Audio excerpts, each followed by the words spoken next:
BBC Surrey with Nick Wallace.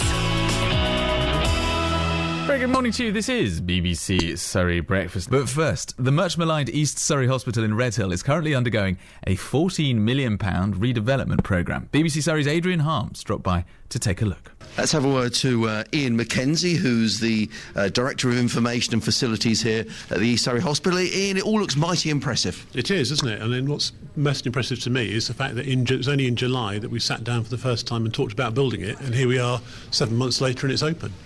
It's a modular design. What does that mean? Does that mean it's cheaper? No, effectively it means that it was built off-site and then shipped in, so it's quicker to do and it arrives almost ready-made. So we, as I say, we first talked about it in July, we ordered it in late August, it arrived in its modular form at the end of November, and 10 weeks later we opened it. Which is great news. Now, it's only part of the development here at East Surrey. What else is going on? Well, we've got a number of things happening. We've got our new main entrance, which has only started this week, which is going to really about improving the patient experience. And when patients arrive, they can really get a much better feel for the hospital and the services we provide. Other things that we've done in this past year, we opened a new day surgery unit, which is 10 beds for patients having day surgery. We've got a new endoscopy unit, which is actually very near where we're standing today. And we've built a new children's outpatients facility. So really a fantastic year of improving services here at East Surrey. And in terms of these two new wards that we're looking at today, how many additional beds has that brought to the hospital? It's an additional 40 beds. Each of the wards have got 20 beds, 4 bays of 4 beds, and 4 rooms with 4 beds. So we've got 4 single rooms on each ward as well.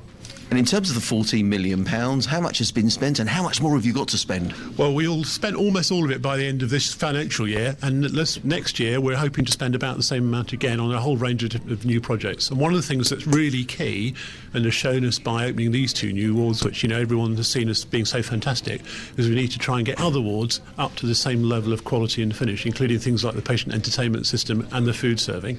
So one of the things we'll be doing this year is spending money on refurbishing some of our existing wards. And I gather there's some good news about funding for next year as well. That's right. The Department of Health announced only yesterday that additional funds will be coming our way, along with lots of other hospitals in England, which we're really excited about. It's great news, and once again we'll be improving services here. And do you know how much that's going to amount to? I think we're going to get about another £6 million this next year, which is, as I say, which is great news.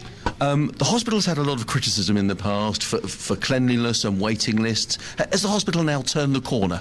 Well, I think certainly these new developments are part of that, and it's about sort of showing the confidence for our local patients and residents that the government and we have in this facility. And one of the things that will definitely be true going forward is that there'll be a hospital on this site, and these investments are part of improving that service. And from your point of view, are you confident that you can continue to improve on performance here? Absolutely. Facilities obviously help to do that, but a lot of it is about us and what we do as people. So the facilities are great, but we also need to get great as well, and I'm sure we're on the path to do that.